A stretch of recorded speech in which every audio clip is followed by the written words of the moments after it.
Bienvenidos a una nueva edición de ¿Quién es quién? Nuestra protagonista de hoy, Antonia Morillas González. Nacida el 29 de octubre de 1982 en Torredonjimeno, Jaén, es la primogénita del matrimonio formado por Ramón Morillas y Loli González.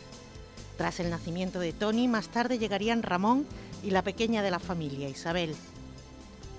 Toni se vino a Málaga para estudiar en la universidad, donde se licenció en Comunicación Audiovisual. Fue por entonces cuando comenzó a participar en política, militando en el movimiento estudiantil, colectivo de estudiantes de izquierdas o en otras universidades posible.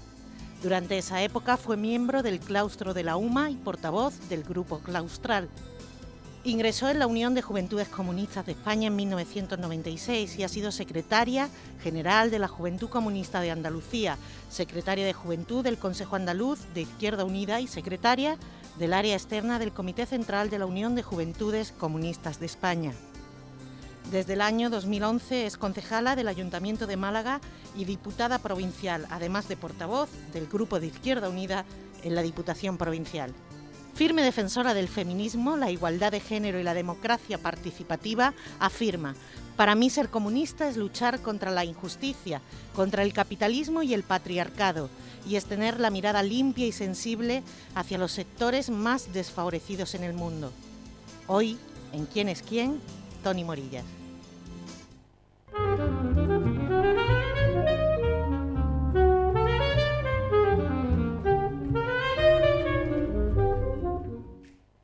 ¿Sabe lo que significa su nombre y por qué o por quién se lo pusieron?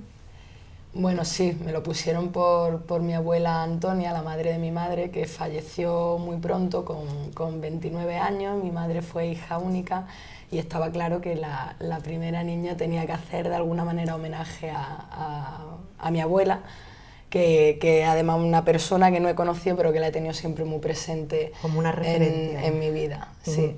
¿Y sabe lo que significa, Antonia? Bueno, he leído distintas cosas porque hay distintas traducciones y todas son muy bonitas. La flor más preciosa, todo tiene que ver con lo más precioso, así que a mí me encanta. Sí, también hay otra por ahí, el que se enfrenta, o en este caso, la que se enfrenta a sus adversarios. Fíjate, pues esa no la había leído yo. Yo me había quedado con la de la flor más preciosa, que me había encantado. Y digna de alabanzas también. Es de origen etrusco. El significado original no se conoce, pero luego la versión latina, que es la que ha llegado a nosotros, es esa. Sí, la versión latina es la que digna de alabanzas. Un recuerdo de la infancia.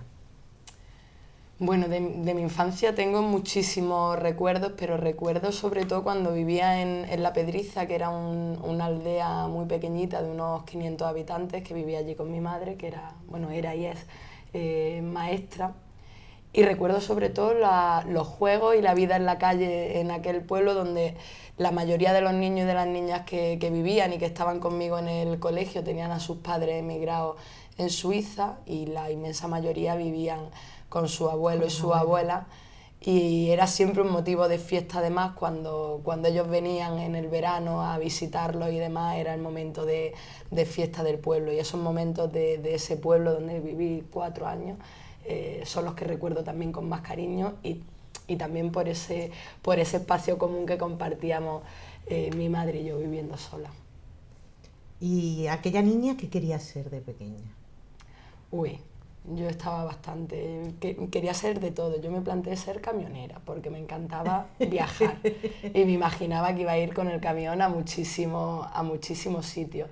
Me gustaba mucho todo lo que tenía que ver con lo social. De hecho, pues cuando decidí que lo que iba a estudiar estaba entre comunicación audiovisual y educación social, que era una de las cosas que más me han ilusionado siempre, y quizás al final no lo estudié, opté por la comunicación, pero lo que hago pues tiene mucho que ver con eso al final, con el trabajo social y con el trabajo con la gente. ¿Qué aprendió Toni de sus mayores? Bueno, de mis padres yo creo que lo he aprendido casi todo. El sentido de la justicia, todavía me queda muchísimo por aprender para llegarle a la suela del zapato a mi padre o a mi madre, pero el sentido de la justicia y el compromiso con los demás, la lealtad a los principios que uno tiene, que me parece que es fundamental para ser honesto con uno mismo y con los demás en la vida. Eso me lo han enseñado mis padres, y sobre todo el compromiso, el que no vale con que uno se enfade con el mundo y con la realidad, si no se arremanga y no se pone mano a la obra para intentar, pues desde la humilde aportación de cada uno, intentar transformar las cosas que no te gustan. ¿Su color favorito? El rojo. Sin segunda. El rojo y el violeta. ¿Su sabor o su comida favorita? A mí me encanta la cuchara y los potajes, es lo que más me fascina, aunque ahora con este tiempo no pega mucho, pero los potajes, las habichuelas particularmente. ¿Su bebida favorita? Bueno, ¿sin alcohol o con alcohol?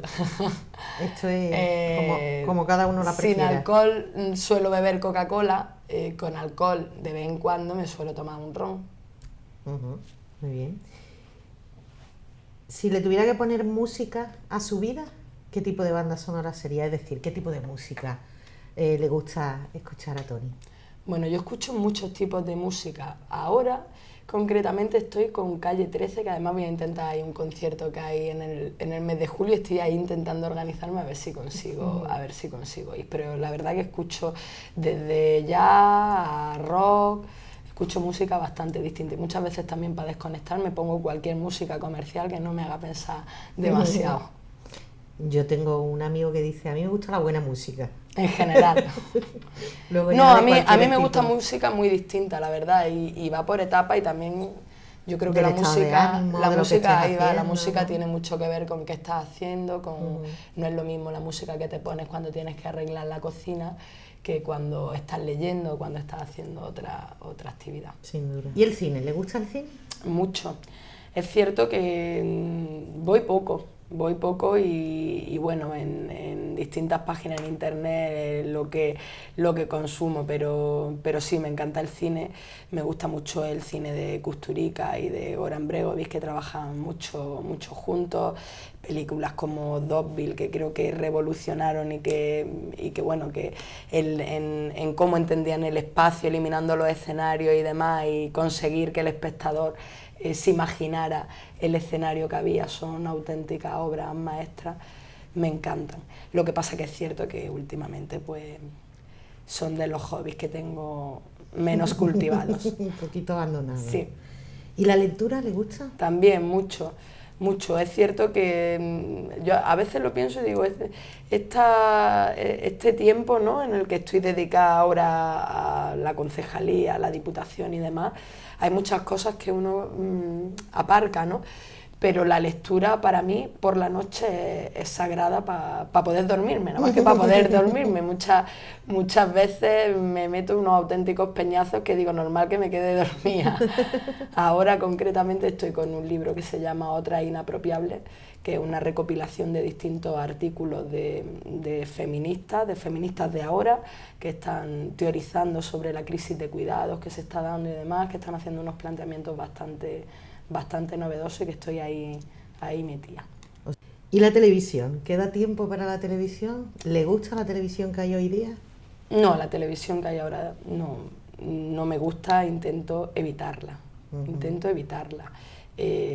Las noticias cuando puedo las veo, pero también con cierta moderación, porque me suelo pillar bastante enfado en general, porque suele haber visiones bastante parecidas. Esto no es políticamente correcto, pero es cierto que hay una línea, hoy lo veíamos, ¿no?, con el tema de la coronación del Rey Nuevo, donde hay una línea discursiva hegemónica que muy puntualmente y muy escasamente deja lugar o espacio para otros discursos que también existen en la sociedad y otras visiones de la realidad, y la concentración de los medios de comunicación a nivel general creo que está afectando de una manera muy negativa a la libertad de expresión, al derecho a la comunicación, el derecho a la información y demás, porque al final, pues, cuando hay concentración de los medios de comunicación en su propiedad, pues eso también afecta a las líneas editoriales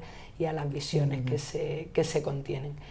Sí me gusta ver series estoy suscrita en una página de series y es cierto que ahí sí series, pues, en fin, desde Shameless a Perdidos, Breaking Bad, que creo que es la mejor serie que han hecho en mucho tiempo, y suelo ser bastante friki con las series, pero las veo por internet. ¿Cuál es su tema favorito o uno de sus temas favoritos de conversación? Bueno, de lo que solemos hablar más es de política. De política no significa de lo que pasa en el ayuntamiento o en las instituciones, sino de la política real que hay en la calle y de cómo se pueden imaginar y construir otras alternativas. Ese es mi tema favorito y eso es lo que solemos hablar más, incluso cuando quedamos un grupo de amigos para tomar una caña un sábado, suele ser el tema de conversación principal en sus distintas variables. Y en el otro extremo, ese tema que cada vez que sale a Toni le aburre mucho. Me aburren mucho los cotilleos, me aburre mucho las conversaciones de critiqueo de lo que hace otro, de lo que hace otra. Me aburren tremendamente. Intento ponerme las orejeras cuando hay conversaciones de ese tipo, de esa naturaleza a mi alrededor. A mí me gusta la gente que intenta mirar de la manera más honesta y más limpia lo que hay a su alrededor y que intenta sacar con lo difícil que a veces lo positivo de la gente que me rodea, pero una cuestión también de salud mental propia. Entonces esas conversaciones que al final se enrocan hablando de del otro, de la otra, me aburren profundamente. Si tuviera que decidir el momento más feliz de su vida, ¿cuál sería? Es que escoger un momento así... quizá el nacimiento de mi hermana fue de los momentos más felices que recuerdo. Digo de mi hermana Isabel, de mi hermana Isabel porque es la pequeña, porque es la que también yo ya tenía más conciencia cuando nació, y es de los momentos más bonitos que recuerdo cuando la vi en el hospital. ¿Qué rasgo de su personalidad destacaría? Pues quizá el entusiasmo, la pasión que le pongo a ratos queriendo y a ratos sin querer porque me sale solo a prácticamente todo lo que hago. Eso tiene una parte buena, positiva, y tiene otra parte que no es tan buena, porque evidentemente pues vivo las cosas muchas veces como si me fuera la vida en ello, y en muchas me va, en otras no me va tanto, pero las sigo entendiendo como si me fuera la vida en ello. Yo creo que ese es uno de los principales rasgos que probablemente a cualquiera que le preguntes de mi entorno te lo dirá. Eso va acompañado muchas veces de excesiva vehemencia en la forma de plantear los temas. ¿Y qué rasgo cree que no tiene y que le gustaría tener? Pues a veces me gustaría ser menos sincera. Me gustaría ser menos sincera en algunas ocasiones, porque la honestidad tiene también un precio y pasa como con vivir la vida de manera apasionada, ¿no? El ir de frente, el decir las cosas como uno las piensa hasta sus últimas consecuencias, pues también te genera muchísimos problemas en tu vida cotidiana. Entonces, no digo que ser menos sincera, porque no eso exactamente, pero sí el tener la capacidad a ratos de controlar el decir lo que uno piensa en determinado espacio y con según qué gente, sobre todo con aquella que quiere o puede hacerte daño. ¿Cuál ha sido su mayor logro o una de las cosas por las que se siente especialmente orgullosa? El logro que yo valoro, en fin, que a mí me ha condicionado y me ha atravesado en muchos sentidos la manera también de abordar la vida y la propia militancia, que no es un logro propio particular, sino que es un logro colectivo y de mucha gente que participamos en ese proyecto, fue el proceso de la Oficina de Presupuestos Participativos de la Diputación. porque fue un proceso en el que cuando nadie hablaba de radicalidad democrática, cuando nadie hablaba de la necesidad de construir espacios de democracia real donde la gente tuviera la posibilidad de proponer y la posibilidad de decidir sobre los asuntos de lo público, en Diputación en ese momento abrimos una brecha que conseguimos pues que la provincia de Málaga tuviera más de 20 ayuntamientos que decidían su presupuesto municipal de manera participativa con los vecinos y con las vecinas. Fue un trabajo muy de hormiguita, de convencer a muchos responsables políticos, de introducir en la agenda política la necesidad de que los ayuntamientos fueran cajas de cristal y de que las prioridades políticas y las prioridades presupuestarias se definieran en función de lo que la gente quisiera y no en función de la interpretación que cada partido tuviera de las necesidades de la gente. La gente no necesita que interpreten sus necesidades. La gente es mayor de edad como para poder decir estas son mis necesidades, estos son mis problemas y quiero que por aquí vayan las soluciones. Y creo que fue un proceso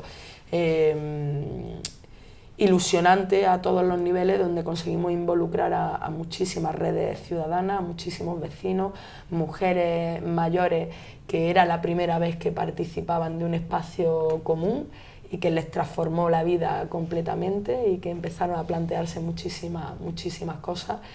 Y yo es de lo que me siento más satisfecha y más orgullosa de haber contribuido con un granito de arena a que eso pues se pudiera poner en marcha. ¿Y hay algo que le quite el sueño?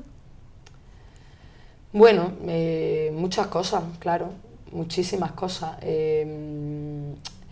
Me quita el sueño preocupaciones del día a día, de aquí al ayuntamiento, a la Diputación quizá menos, pero en el ayuntamiento viene muchísima gente que tiene problemas de los de verdad. Ponerle cara, nombre y apellido a sí, a ponerle los problemas, cara y nombre y apellido a los problemas de los que hablamos habitualmente, como los desahucios, como la gente que no le llega ni para pagar la luz, que no tiene para poner un plato de comida en su casa. Ponerle cara es que, en fin, los tenemos en nuestras familias, los tenemos en nuestro entorno, no tenemos que irnos muy lejos, pero es cierto que nosotras aquí en el Grupo de Izquierda Unida esto es una ventana y una herramienta para la gente y tenemos una responsabilidad terrible, que a mí eso sí me quita el sueño, porque cada vez que aquí viene alguien con un problema de ese tipo, espera una respuesta y espera una solución. Y desde nuestra posición como grupo político de la oposición, pues a veces es muy difícil poder dársela.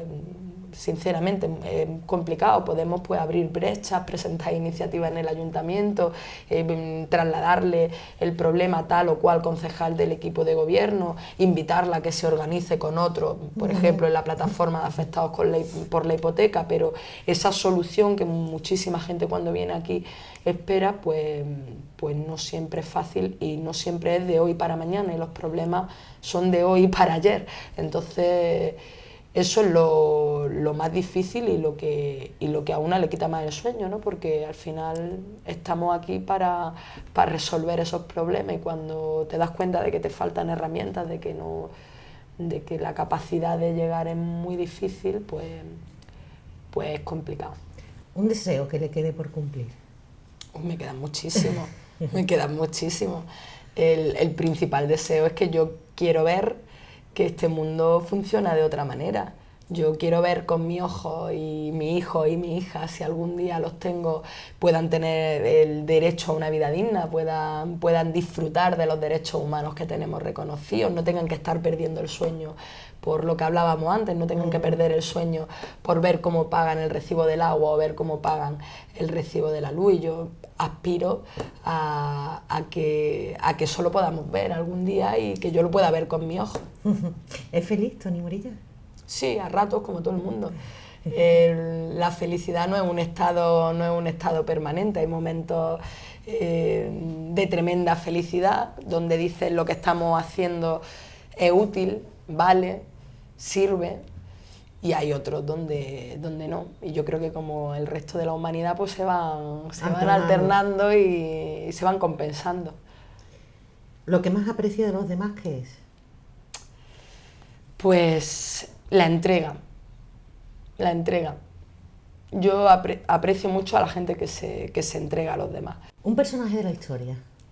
Uy, pues te podría decir Carlos Marx, por razones obvias. Te podría decir Frida Kahlo, Simone de Beauvoir, que me parece que han sido feministas que han abierto camino y que han permitido pues, que tú y que yo hoy estemos aquí, tú como directora, como periodista y yo como responsable de una organización política.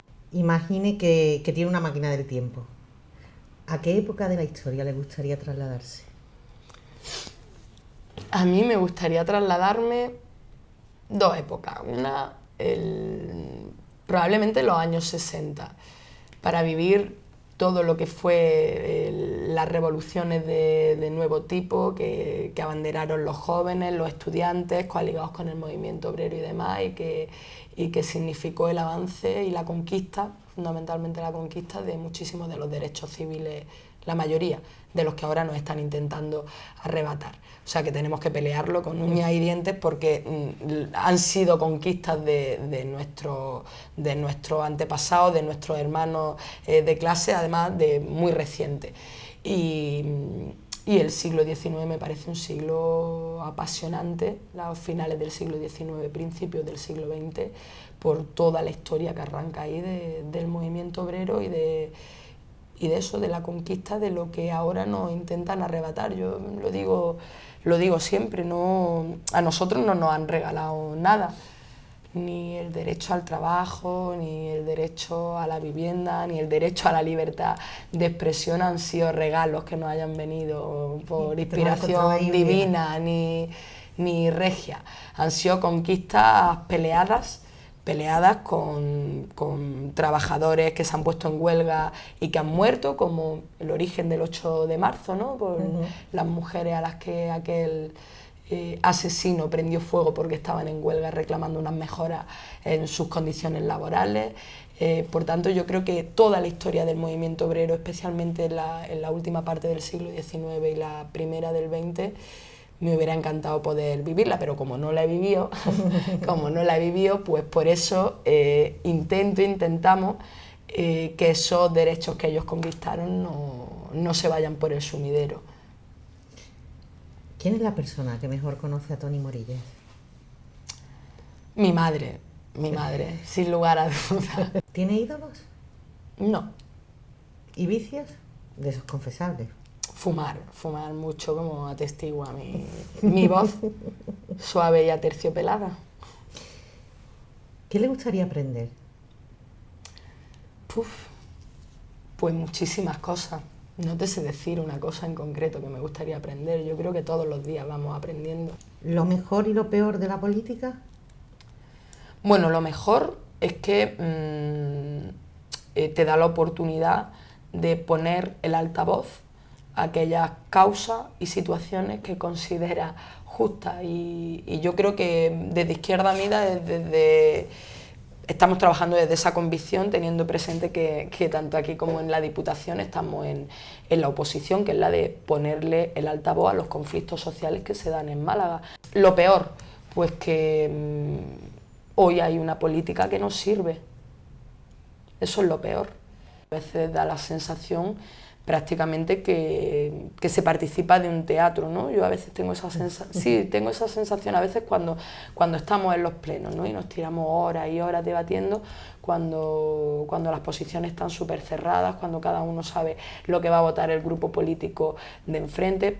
Hay que hacerlo, es saludable, porque el debate político también es pedagogía política, pero es cierto que esta política no es la que sirve. Yo creo que lo que la gente está demandando, más efectividad y más participación.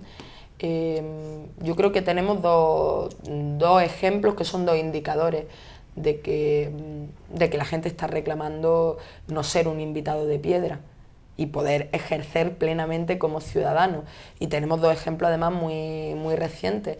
Uno, los resultados de las elecciones europeas, donde yo creo que, entre otras muchas cuestiones, una de las enseñanzas que debemos de extraer es que la gente está reclamando más democracia y de que hay una tremenda desafección política, y esa desafección política es hacia las instituciones que hoy están instituidas, valga la redundancia, y dos, el proceso que estamos viviendo, bueno, proceso, no sé cómo llamarlo, lo que estamos viviendo hoy, ¿no? De pleno siglo XXI, y hoy se acaba de coronar a un rey. Es decir, en España hay un jefe de Estado que no vota a la ciudadanía. Y fíjate, lo que estábamos reclamando, no solo desde Izquierda Unida, sino desde muchísimos sectores incluso monárquicos, es que nos pregunten y que tengamos la opción de, en un asunto tan trascendente como es que 40 años después de un reinado que llegó de la manera que llegó, con el ruido de sables, con la amenaza todavía del franquismo pendiendo sobre la cabeza de la todavía la que estaba por construir la democracia, pues ya han pasado 40 años. Y en este país pues se ha decidido, por parte del Partido Popular y el Partido Socialista, que los ciudadanos no somos mayores de edad, que somos súbditos y que no podemos opinar y decir si queremos república o queremos monarquía. Bueno, pues ahora sí que llegamos a la última pregunta, no por nada, sino por la duración de este programa. Vamos a pedirle a Toni que imagine que pasan 100 años y que surge el nombre de Toni Morilla y hablan del trabajo de Toni Morilla durante esta etapa que está viviendo ahora. ¿Cómo le gustaría que la recordase? ¿Qué le gustaría que pensaran? Eso no va a pasar. Eso no va a pasar porque afortunadamente estamos muchísima gente que estamos trabajando de a poquito a poco. Pues a mí me gustaría que a mí, como a tanta otra gente, se nos recordara por haber sido capaces de transformar este mundo y esta ciudad en un lugar más habitable, en un lugar en el que la gente tenga derecho a ser feliz.